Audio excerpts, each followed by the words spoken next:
Hi, this is Naomi Chavez, and I'm here to do the Strengthening Families for a Better Future class with PVSS. As you know, you did not receive a class last week. I was out not feeling well, but I am good now, and we're going to continue to have this class. I do want you to know that we will do a makeup class for the last week's class at the end. We are close to finishing the series, and once we end, we'll be doing one extra class to make up the class from last week. Today we're going to be talking about culture. Culture, and I want to give a definition of culture. Culture is a pattern of behavior shared by a society or a group of people or your family. So when we're talking about culture, we're talking about the behaviors that a group of family or a group of society share together, and many different things can make up a society's culture. And because there is so much that we can cover to talk about in this class, of course, we would not be able to teach everything in one class. So I do want to define what we're going to be learning today. And when I'm talking about culture, I'll talk about more of what are the positive and negative effects of culture. I was very happy this week, I want to mention, to be able to talk to a few of you by phone, one-on-one, and I look forward to continuing to having those appointments with you. So if anybody else is still interested in doing one-on-one consultations, please do let your staff know, and they will contact me, and we will be able to set something up. So what are the positive and negative effects of cultures we're going to be talking about, like I said? So there's many different things that make up culture. Culture is also a word for a way of life, a group of people, or meaning the way they do things. And in this series of Strengthening Families for a Better Future, we are learning to have awareness to identify different behaviors, beliefs, different things that may affect our family and that we want to be able to change in order that we can have a more stronger family. So examining our beliefs, our culture, our traditions, and transitioning into new ideas and approaches to strengthening the family. That's what we're going to be covering. And this is also another tool of empowerment, of education, to help you and help your family to be able to identify different areas in the life that need to be addressed. So when we talk about culture, many different things make up a society's culture. And this could be things that include foods we eat, language, clothing, tools, music, arts, customs, beliefs, and even religion. Culture is also a word for a way of life of a group or of people, or meaning the way that they do things. So I don't know if you've ever, asked yourself, like, why do we do things a certain way? When families begin to interact with each other, especially different families from different racial backgrounds, we begin to see the differences in food. One of my, examples with food that I use a lot of times, remember my first experience meeting people that were from El Salvador, of Salvadorian. They speak Spanish and they appear as Hispanics the same as I am. I was born in the United States, but my parents come from Mexico. And when we started to interact with each other, with the family from El Salvador, I started to notice a lot of differences in thinking that because we were Hispanic, we did this the same. And one of those things would be in the area of food. And I remember that the first time they were talking about that they were going to be serving us some food, and the food was quesadillas.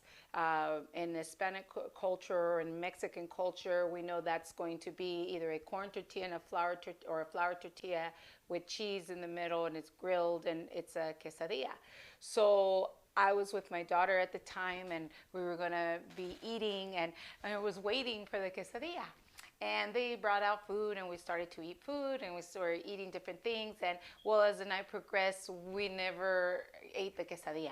And at the end of the night, I had mentioned to one of these members of this family, and I said, I guess they didn't have the quesadilla after all. And I remember that they said to me, no, we did. We already ate the quesadilla. And I said, well, I don't remember eating the quesadilla. Well, it turned out that quesadilla for our culture of Hispanics, where tradition was the cheese tortilla with tortilla, and for them it was a type of bread. It was a type of bread that was eaten with coffee, and it was like a sweet bread. And I remember I just laughed because although we were Hispanic, even within the Hispanic, when you go from country to country to country, we're going to see that, the different cultures of the Hispanics, things differ. So things can be traditions, food, way of dressing, the language, the clothing, like I said, way of dressing, customs, beliefs, and religions.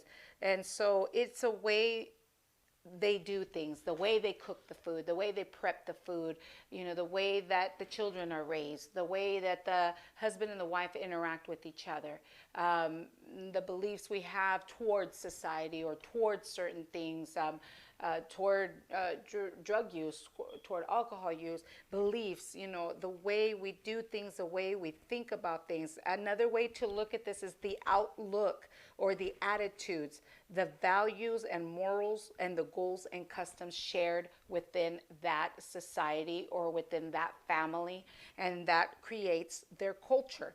So the outlook, the attitude, the values, the morals, their goals, their customs that they share. An example of kinds of culture include things like, for example, in one culture they may have an appreciation for a certain type of music. In one culture it may be music like opera. In another culture it may be music like country music. In another culture it may be music like folk music or rock music, or in the Hispanics, ranchero music, banda music, classical music.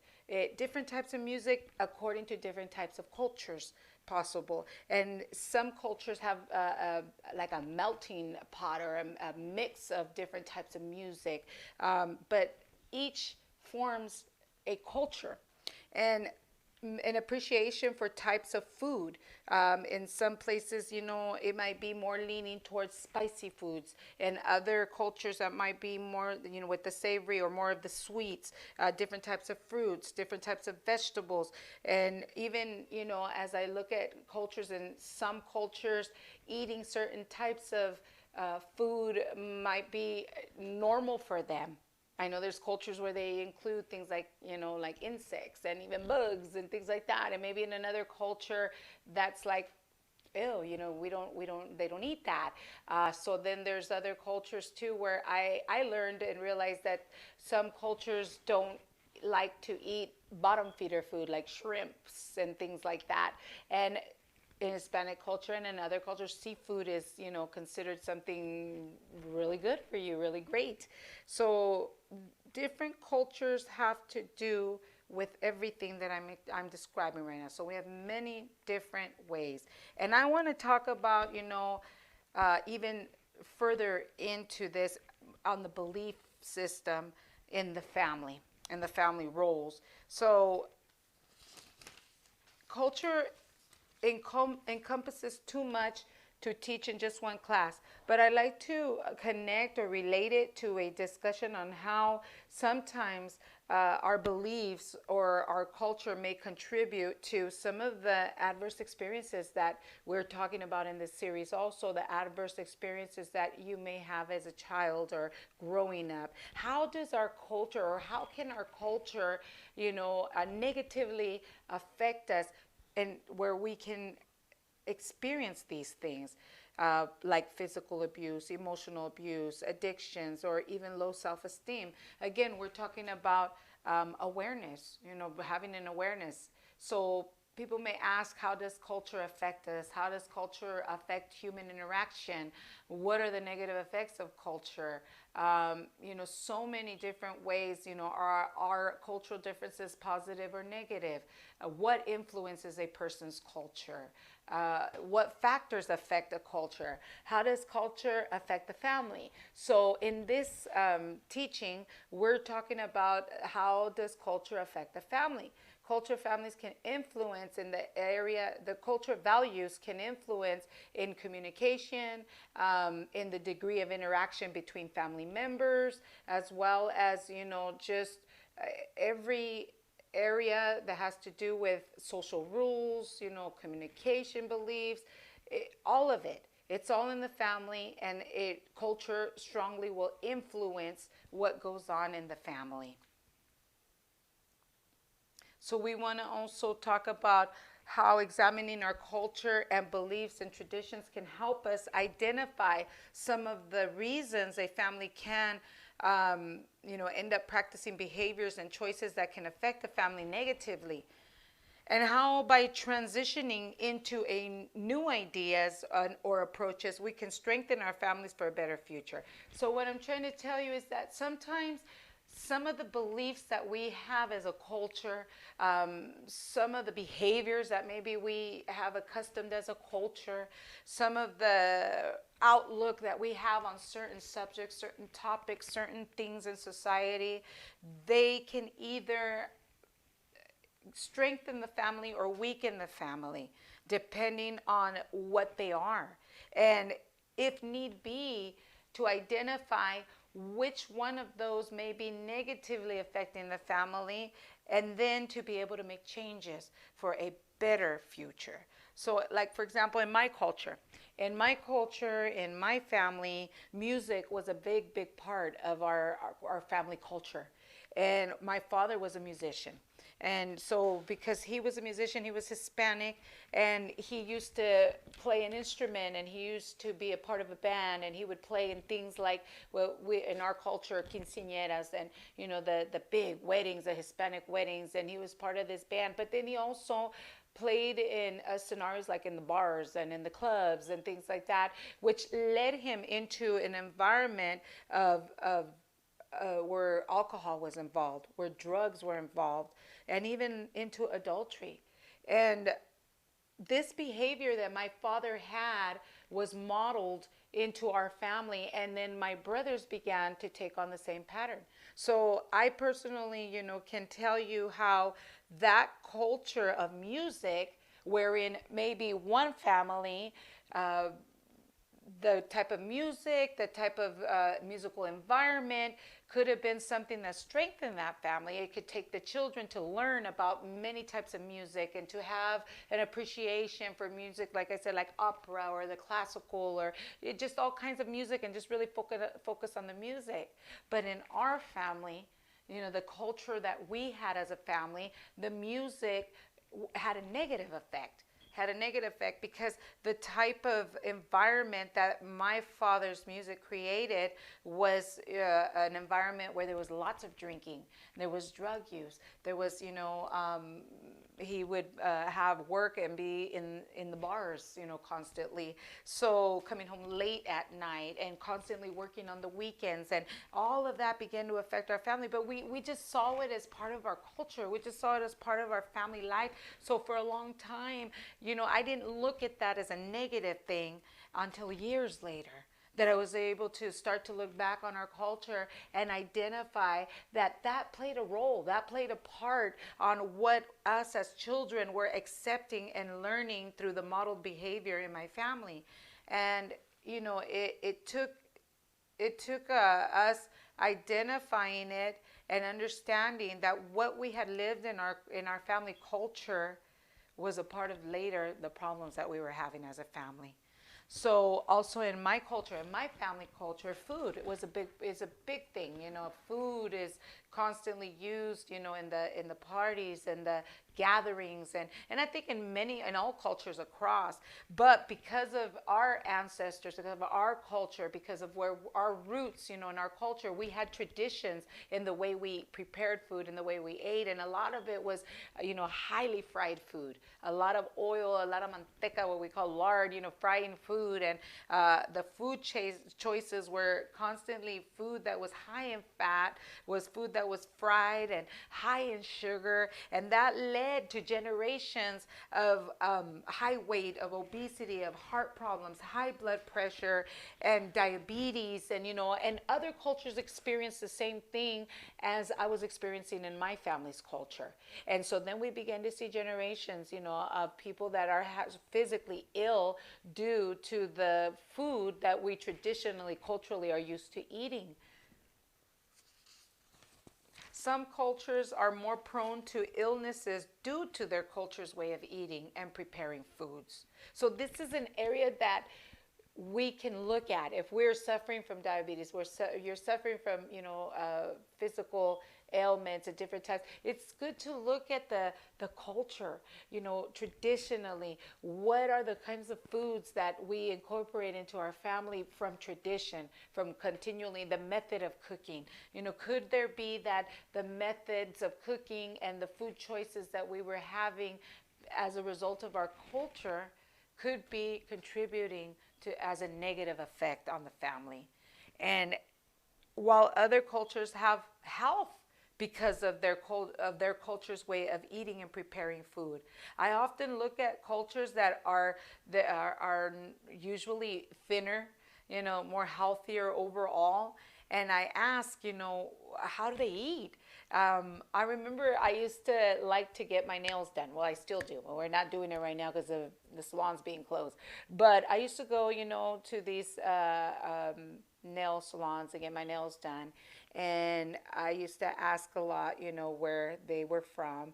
And they would tell me, some were from China, and others were from actually even the Philippines and different places. And I began to, realize that the foods that we eat in our culture had a lot to do with a lot of things. I remember one time particularly sitting there and getting my nails done, and I was asking, how did they eat, because I see that they're all thin and they're all fit. And she said to me, well, we eat a lot of vegetables. We eat a lot of steamed rice. She started to share with me, a lot of the food. She says, but mostly vegetables and tea. She started to talk about green tea and that they drank a lot of green tea. She said, you should do that. But when I realized that this is culturally the way they eat, and this is the way that certain cultures eat for generations and generations, and those are the cultures that you see that are thinner, healthier, may have less disease and illness related to obesity and overeating and eating foods that are not healthy for you. Family structure beliefs also can lead to some of the problems that we might be seeing in our families. For example, there are families where it's very matriarch. And what does that mean? That means that the women who are head of a family or tribe, an older woman who is a powerful within the family organization or very domineering. So in some cultures for generations, the woman is the one that is the leader.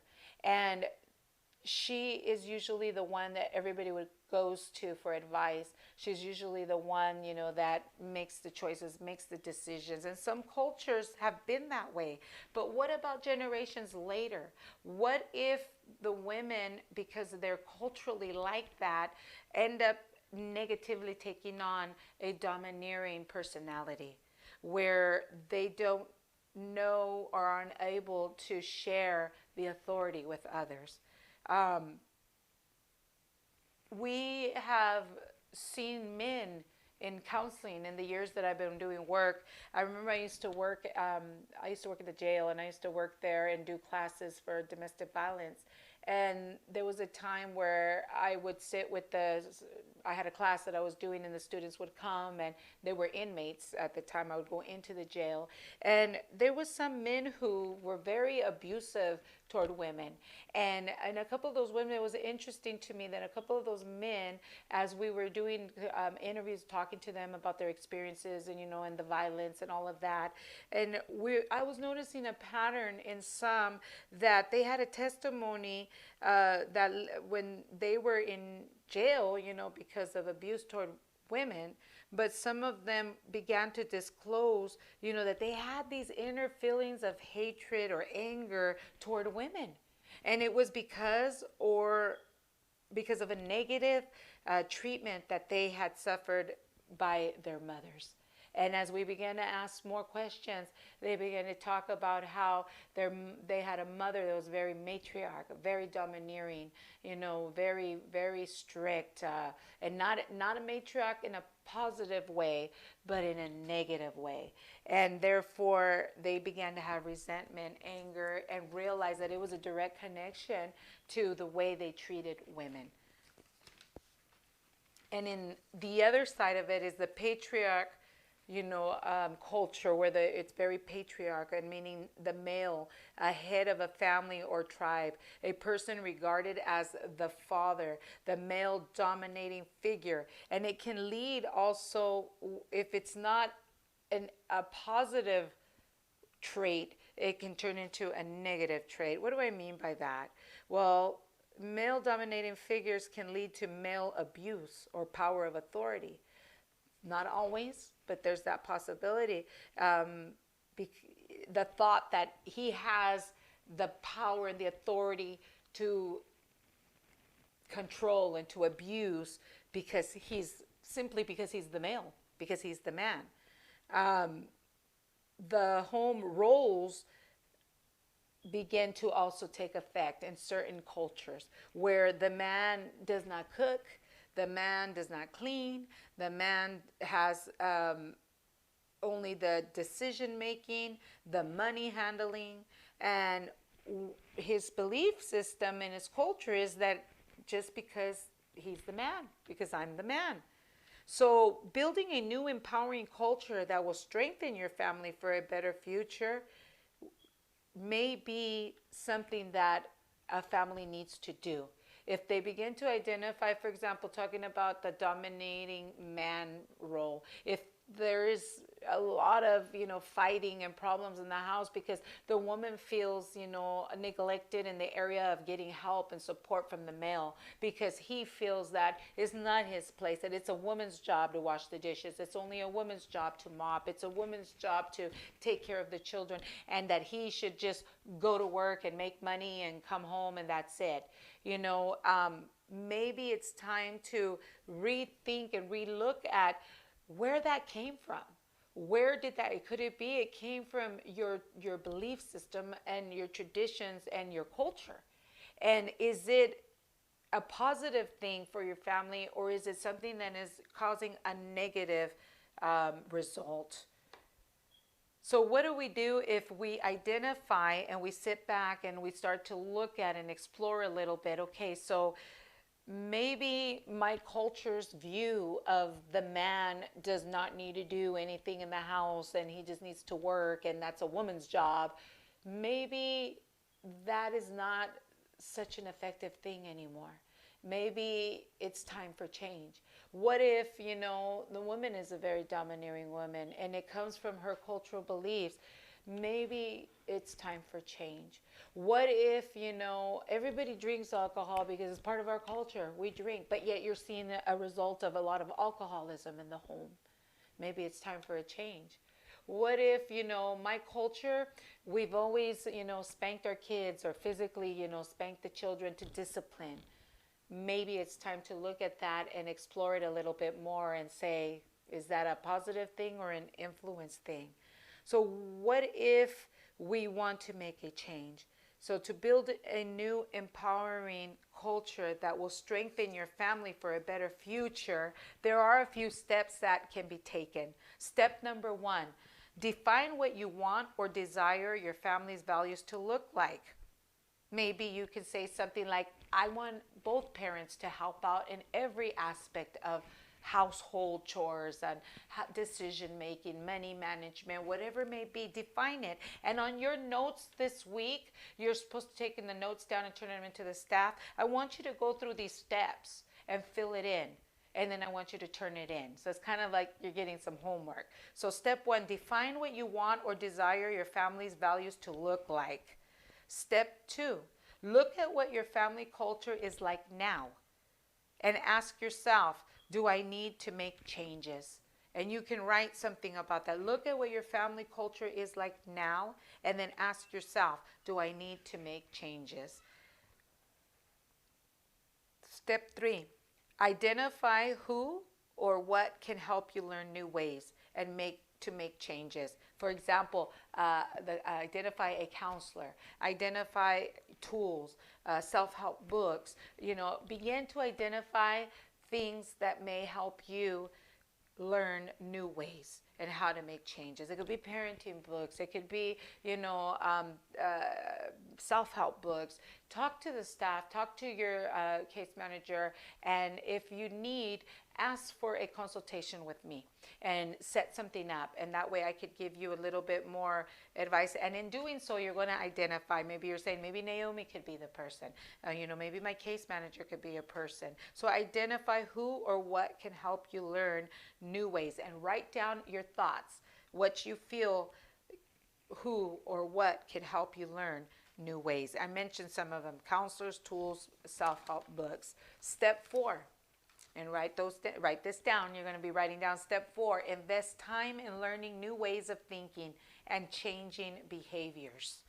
So you want to invest time in learning, that's step 4, in learning new ways of thinking and changing your behavior. So you're going to make time. And right now, if you're in shelter in place, you have lots of time. So make time and begin to invest time in learning new ways of thinking to change behaviors. And it may be that you're going to change some things that you've been doing or your family's been doing, behaviors, beliefs for a long time because of your culture.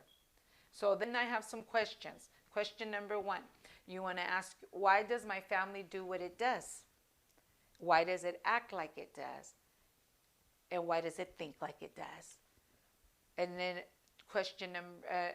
another question is going to be, what do I want to change about our culture? After this class, and you've taken, you're going to ask yourself, is there anything I need to change? What do I want to change about our culture? And it may be, in my culture, one of the things that I changed was I made a decision that I didn't want to always be cooking and preparing unhealthy food for my family. It was very traditional for us to, it wasn't just on the holidays. It was like tamales and, fried food and, a lot of fried food and a lot of different, dishes that were high fat and a lot of sweet dishes that were very high, in sugar. And to make those changes and to say, I don't need to prepare that kind of food for my family every day. Just, it's part of my culture, and I can still, celebrate on certain festive celebrations days, but it's not something, I don't have to cook that way every single day for my family. And I began to learn and get tools of, of recipes and cookbooks and healthy, eating education, and change some things. And, a lot of things changed. A lot of the way we used to prepare foods, now we're being prepared in a different way. And I know for a time, even my mom was like, well, those are not, such and such plate because it's not the way that they made it.